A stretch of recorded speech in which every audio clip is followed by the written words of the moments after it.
Salam literasi.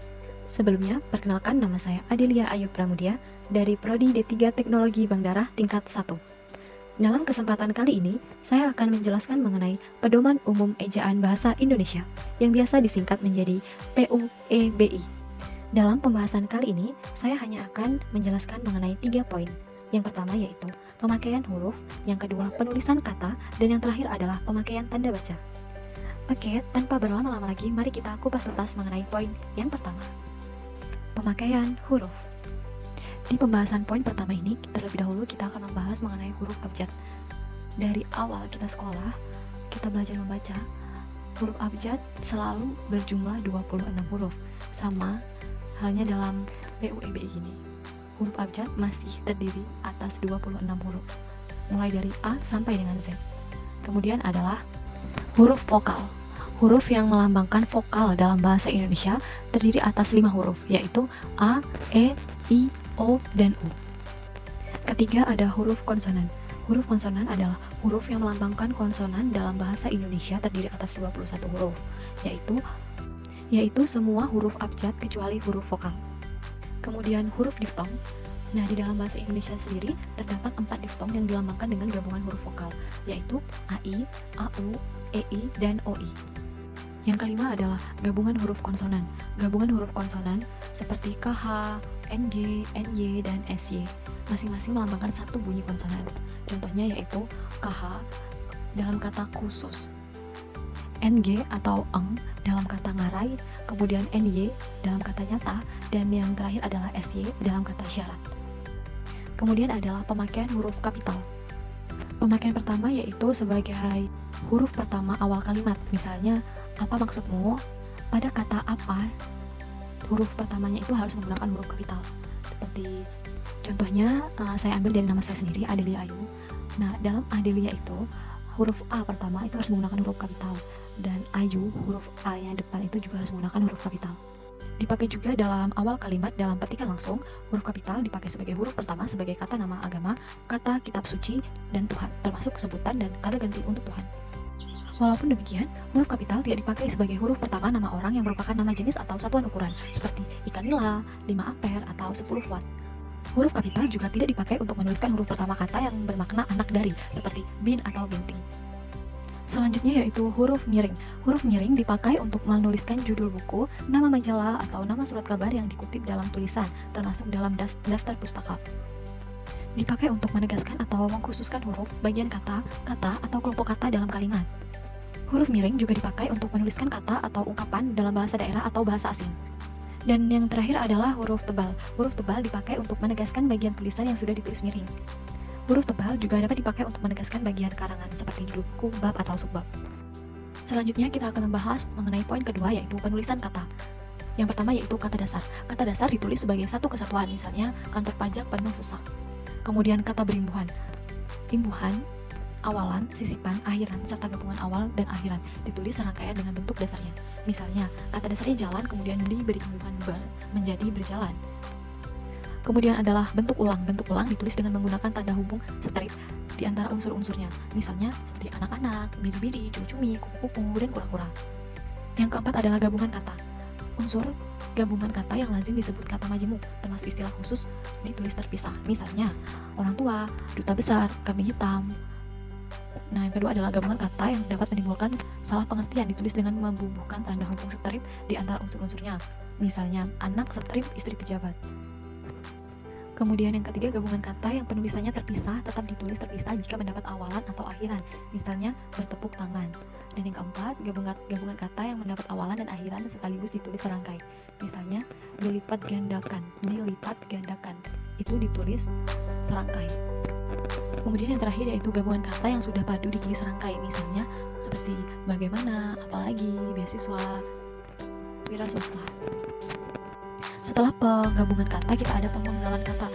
Pemenggalan kata pada kata dasar dilakukan sebagai pertama syaratnya yaitu jika di tengah kata terdapat huruf vokal yang berurutan. Dan pemenggalannya dilakukan di antara kedua huruf vokal itu. Misalnya main, strip, in. Yang kedua adalah huruf diftong a, i, u, e, o tidak dipenggal. Misalnya pandai, pan, strip, dai. Yang ketiga yaitu jika di tengah kata dasar terdapat huruf konsonan. Selanjutnya adalah kata depan. Kata depan seperti di, ke, dan dari ditulis terpisah dari kata yang mengikutinya. Selanjutnya adalah singkatan dan akronim. Singkatan nama orang, gelar, sapaan, jabatan, atau pangkat diikuti dengan tanda titik pada setiap unsur singkatan tersebut. Singkatan yang terdiri atas huruf awal setiap kata nama lembaga pemerintahan dan ketatanegaraan, lembaga pendidikan, badan atau organisasi, serta nama dokumen resmi ditulis dengan huruf kapital tanpa tanda titik. Singkatan yang terdiri atas huruf awal setiap kata yang bukan nama diri ditulis dengan huruf kapital tanpa tanda titik. Singkatan yang terdiri atas 3 huruf atau lebih diikuti dengan tanda titik. Akronim. Akronim nama diri yang terdiri atas huruf awal setiap kata ditulis dengan huruf kapital tanpa tanda titik. Akronim nama diri yang berupa gabungan suku kata atau gabungan huruf dan suku kata dari dekret kata ditulis dengan huruf awal kapital, seperti Badan Urusan Logistik atau Bulog. Kemudian ada angka dan bilangan. Angka Arab atau angka Romawi lazim dipakai sebagai lambang bilangan atau nomor. Nah, bilangan dalam teks yang dapat dinyatakan dengan 1 atau 2 kata ditulis dengan huruf, kecuali jika dipakai secara berurutan seperti dalam perincian. Contohnya angka 50. Angka 50 tersebut dituliskan dengan huruf, yaitu 50, kecuali 52 dia memiliki 3 kata atau memiliki lebih dari 2 kata itu harus menggunakan angka. Seperti 52 itu ditulis menggunakan angka. Kemudian yaitu kata ganti ku, kau, mu, dan nya. Kata ganti ku dan kau ditulis serangkaian dengan kata yang mengikutinya, sedangkan ku, mu, dan nya ditulis serangkaian dengan kata yang mendahulunya. Nah, kemudian adalah kata sandang, si, dan sang. Kata si dan sang ditulis terpisah dari kata yang mengikutinya. Misalnya, surat itu dikembalikan kepada si pengirim. Selanjutnya kita akan membahas mengenai pemakaian tanda baca, yaitu poin ketiga dari video ini. Yang pertama adalah tanda titik. Tanda titik dipakai pada akhir kalimat pernyataan, misalnya mereka pergi ke sana, kemudian diberi tanda titik. Tanda titik dipakai di belakang angka atau huruf dalam satu bagan, ikhtisar dan daftar. Tetapi tanda titik tidak dipakai dalam akhir penomoran digital yang lebih dari 1 angka, seperti pada 2B. Selanjutnya yaitu tanda koma.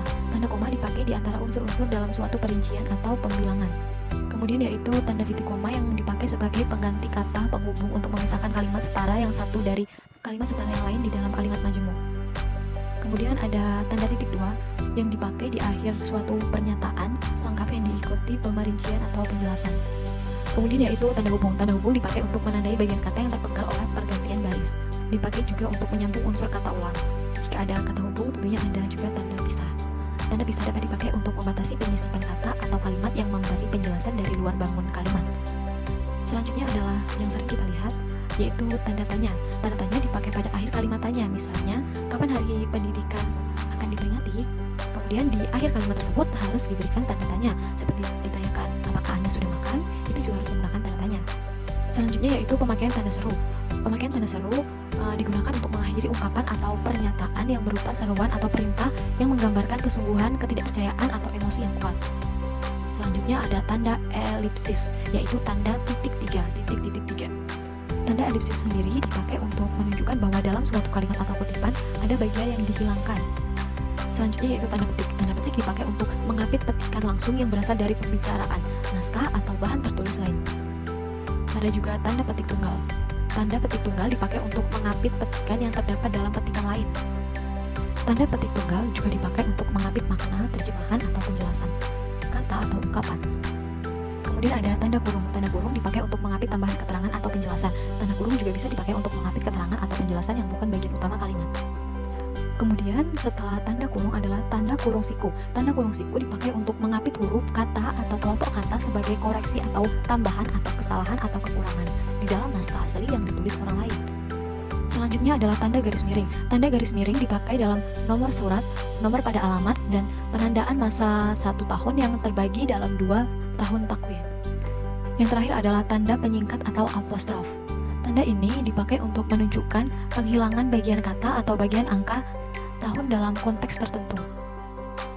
Demikian yang dapat saya sampaikan dalam penjelasan PUEBI ini. Video ini saya buat untuk memenuhi tugas dari dosen pengampu bahasa Indonesia saya. Jika ada kekurangan, saya memohon maaf. Sekian, terima kasih.